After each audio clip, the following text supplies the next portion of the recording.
Among many other things the Star Wars prequels received flank for in their day, many felt that the Emperor's plan to take over the galaxy was not only very hard to follow, but also pretty boring when it came to all the Senate discussions.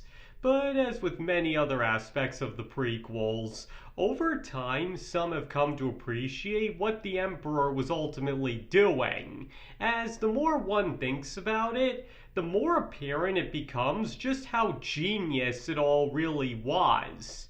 And today, I'd like to try and explain what exactly the Emperor's plan in the prequels actually was, and why it was such a smart one.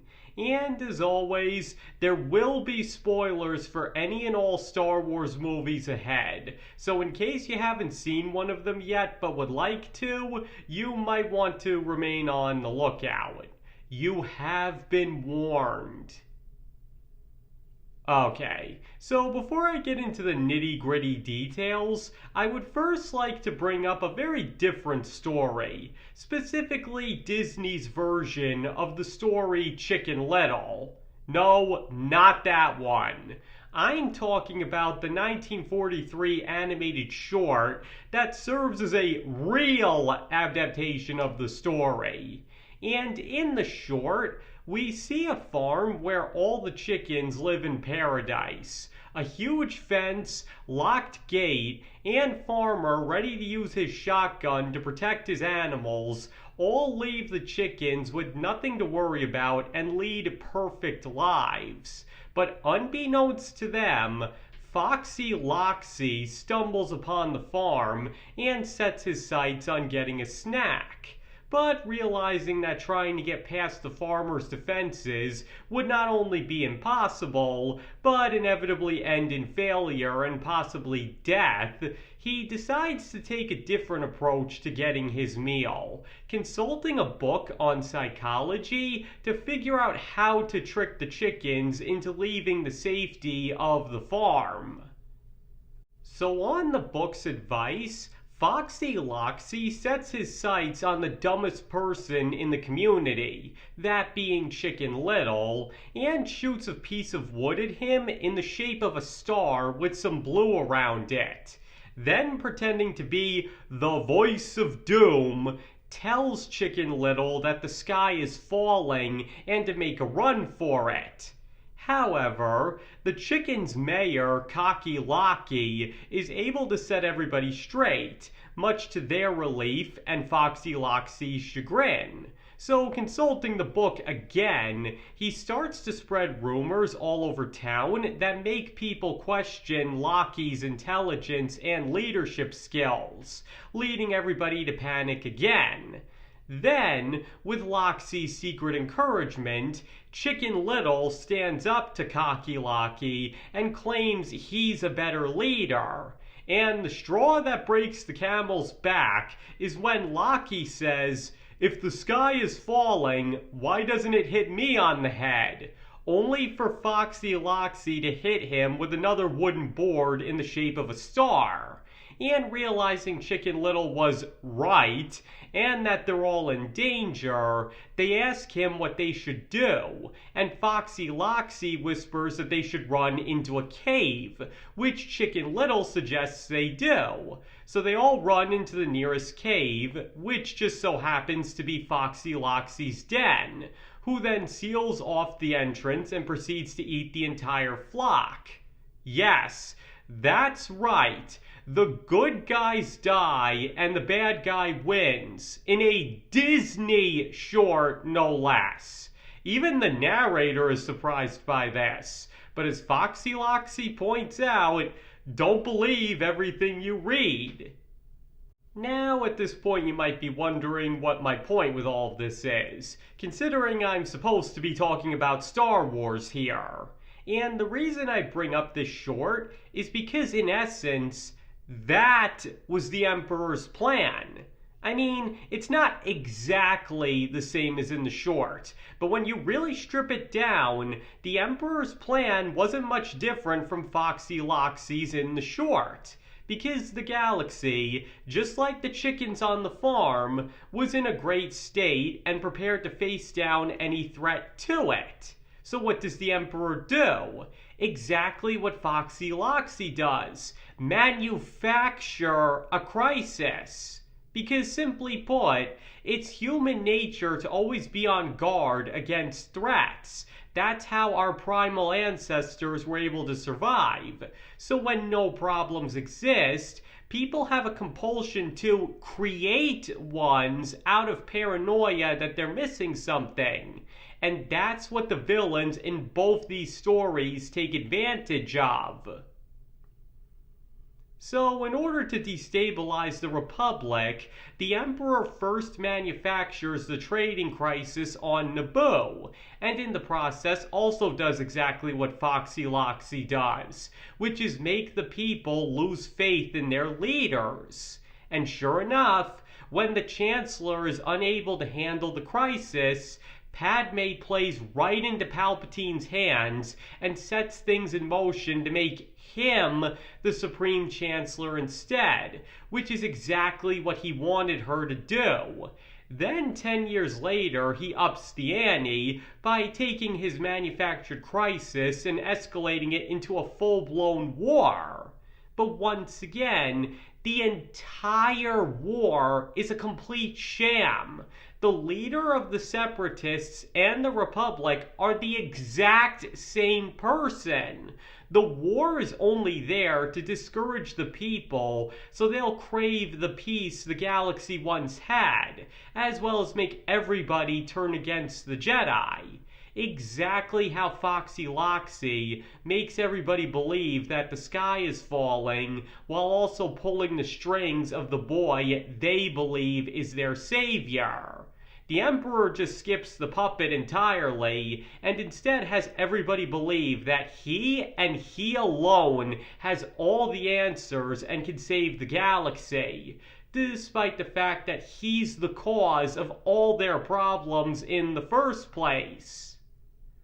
And sure enough, just as Foxy Loxy ended up tricking all the chickens into running into the cave and literally sealing their fate, so too does the Emperor get everybody to fall into his trap, and nobody even suspects a thing until it's already far too late.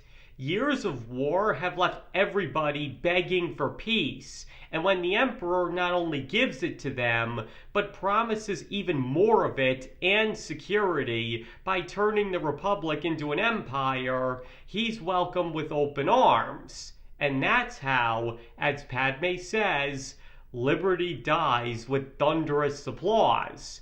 Palpatine has played everybody for a giant sucker, and they have no idea. They've run into the proverbial cave, and he's already sealed it shut behind them, and yet they still think they're now safe from a danger that never even existed in the first place. And, of course, there's how the Jedi factor into this as well.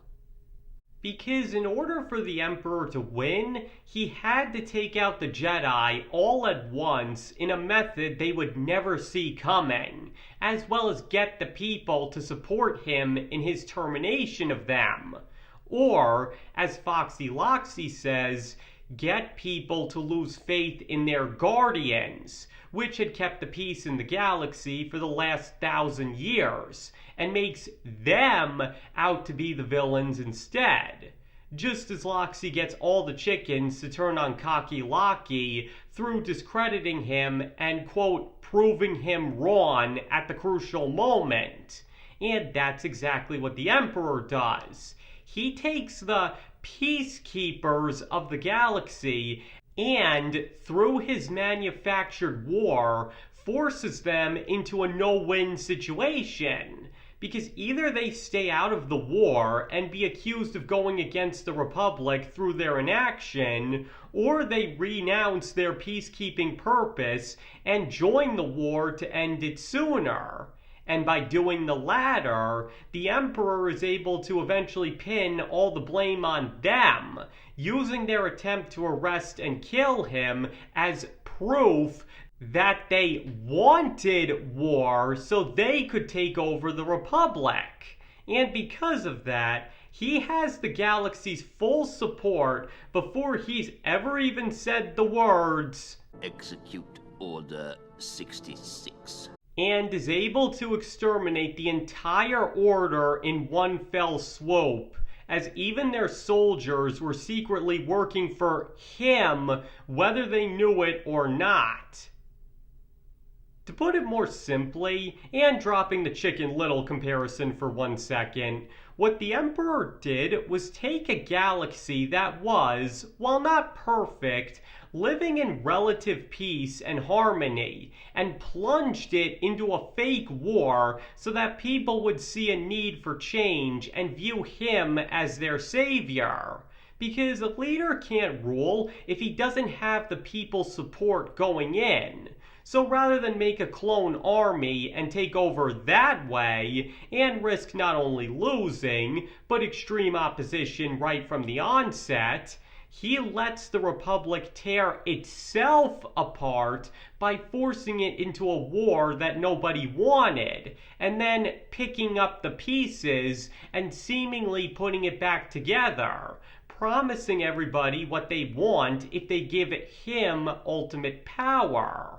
And in the process, he also manages to turn everybody against the greatest threat to his plans, that being the Jedi, and also trick them into supporting his complete and total annihilation of them. Because remember, he made it look like the Jedi were responsible for the war, so any reasonable person would only assume that getting rid of them would solve all their problems. Only, as they learn further down the line, that couldn't have been any more wrong. But I got more into this particular point in another video, which you can find a link in the description to if you're interested.